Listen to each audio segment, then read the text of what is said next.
High students, welcome to Piyali's classroom. আজকে চলে এলাম নতুন একটা ভিডিও নিয়ে। আজকের ভিডিওটাতে 2026-এ যারা এইচএস দিচ্ছ তাদের অর্থনীতি থেকে 6 মার্কসের কিছু ইম্পর্টেন্ট প্রশ্ন আলোচনা করে দিচ্ছি। এই ভিডিওর পার্ট 1 যেটা রয়েছে সেখানে আমি 6 মার্কসের জন্য কিছু প্রশ্ন দিয়ে দিয়েছিলাম। বাকি যে প্রশ্নগুলো রয়েছে সেগুলো আমি এই পার্ট 2 ভিডিওটার মধ্যে দিচ্ছি। তো চলো আমরা কোশ্চেনগুলো দেখে নিই। প্রথম প্রশ্ন রয়েছে, লোরেঞ্জ রেখা কাকে বলে? আয় বৈষম্য পরিমাপে এটি কিভাবে সাহায্য করে তা ব্যাখ্যা করো। ভারতে দারিদ্র্য দূরীকরণে গৃহীত প্রধান কর্মসূচিগুলো সংক্ষেপে আলোচনা করো। খুব ইম্পর্টেন্ট এই প্রশ্নটা। মানব উন্নয়ন সূচক কিভাবে পরিমাপ করা হয় তা ব্যাখ্যা করো। মানব উন্নয়ন সূচকের গুরুত্ব ব্যাখ্যা করো, খুব ইম্পর্টেন্ট। নীতি আয়োগের প্রধান কার্যাবলী ও উদ্দেশ্য, এখানে কার্যাবলী হিসাবেও আসতে পারে, শুধু কার্যাবলী আসতে পারে, বা শুধু উদ্দেশ্য আসতে পারে, বা দুটো একসাথে মিলিয়েও আসতে পারে। এই প্রশ্নটাও খুব ইম্পর্টেন্ট।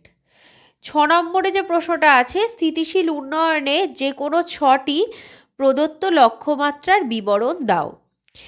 এই যে প্রশ্ন কটা আমি বললাম, মানব উন্নয়ন সূচক কিভাবে পরিমাপ করা হয় তা ব্যাখ্যা করো, এই প্রশ্নটা যখন তোমরা ব্যাখ্যা করবে তখন অবশ্যই একটা উদাহরণের মাধ্যমে ব্যাখ্যা করবে। উদাহরণের মাধ্যমে ব্যাখ্যাটা দেবে, ঠিক আছে? এক্ষেত্রে এই অঙ্কটার ক্ষেত্রে একটা ম্যাথামেটিক্যাল ক্যালকুলেশনের থ্রুতে মানব উন্নয়ন সূচককে কিভাবে পরিমাপ করা হয় সেটা অঙ্ক করে তোমাদেরকে দেখিয়ে দিতে হবে। আর হচ্ছে লোরেঞ্জ রেখাটাও তাই, এটাও হচ্ছে লোরেঞ্জ রেখা এঁকে একটা হচ্ছে তার ক্যালকুলেশনটা করে তবেই তোমাদেরকে এটা ব্যাখ্যা করতে হবে। কিন্তু আমি এখান থেকে তোমাদেরকে মেনলি যে প্রশ্নগুলোর প্রতি খুব বেশি হচ্ছে মানে গুরুত্ব দিতে বললাম সেগুলো হলো এই প্রশ্নগুলো, এই 2, 4, 5 অ্যান্ড 6 এই দুটো প্রশ্নও কিন্তু ইম্পর্টেন্ট। এই দুটো প্রশ্ন বাদ দিলে চলবে না।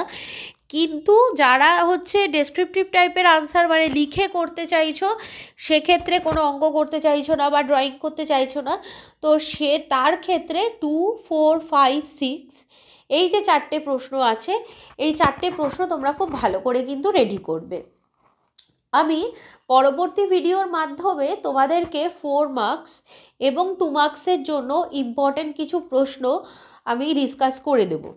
আজকের ভিডিওটা আমি এখানেই শেষ করছি। ভিডিওটা যদি তোমাদের কাছে ভালো লেগে থাকে তাহলে অবশ্যই লাইক করো, চ্যানেলটাকে সাবস্ক্রাইব করে রেখো, বেল নোটিফিকেশানটাকে অন করে রেখো পরবর্তী ভিডিওগুলো পাওয়ার জন্য। এবং যদি তোমাদের কাছে এটা ইনফরমেটিভ মনে হয়ে থাকে তাহলে অবশ্যই তোমরা তোমাদের বন্ধুদের সাথে শেয়ার করো।